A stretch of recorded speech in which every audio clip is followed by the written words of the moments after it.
जिल्हा न्यायालयाच्या कोनशिलेचे अनावरण कार्यक्रम संपन्न। जिल्हा व सत्र न्यायालयाच्या नवीन इमारतीचे भूमिपूजन सर्वोच्च न्यायालयाचे न्यायमूर्ती भूषण गवई यांच्या हस्ते करण्यात आले। त्यांनी जिल्हा न्यायालयाच्या आवारात कोनशिलेचे अनावरण केले। यावेळी सर्वोच्च न्यायालयाचे न्यायमूर्ती प्रसन्न वराळे, मुंबई उच्च न्यायालयाचे मुख्य न्यायमूर्ती देवेंद्र कुमार उपाध्याय, नागपूर खंडपीठाचे मुख्य प्रशासकीय न्यायमूर्ती नितीन सांबरे, औरंगाबाद मुख्य प्रशासकीय न्यायमूर्ती रवींद्र घुगे, न्यायमूर्ती विजय जोशी, न्यायमूर्ती उर्मिला जोशी फलके, न्यायमूर्ती अविनाश घारोटे, न्यायमूर्ती अनिल किलोर, न्यायमूर्ती सूर्यवंशी, न्यायमूर्ती खोब्रागडे, जिल्हा व सत्र न्यायाधीश स्वप्नील खटी यांच्यासह वकील संघाचे प्रतिनिधी यावेळी उपस्थित होते। कार्यक्रमापूर्वी न्यायमूर्ती श्री भूषण गवई यांना पोलीस दलातर्फे मानवंदना देण्यात आली। दरम्यान देऊळगाव राजा येथील न्यायाधीश शैलेश कंठे यांचे निधन झाले, त्यामुळे सहकार विद्या मंदिर येथे आयोजित कायदेशीर विषयक मार्गदर्शन कार्यक्रम रद्द करण्यात आला। न्यायाधीश स्वप्नील खटी यांनी शोक संवेदना व्यक्त केल्या।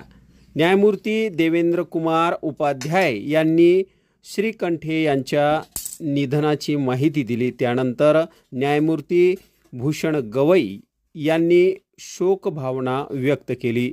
उपस्थितांनी 2 मिनिटे मौन राखून श्री कंठे यांना श्रद्धांजली वाहिली।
संपर्क करा।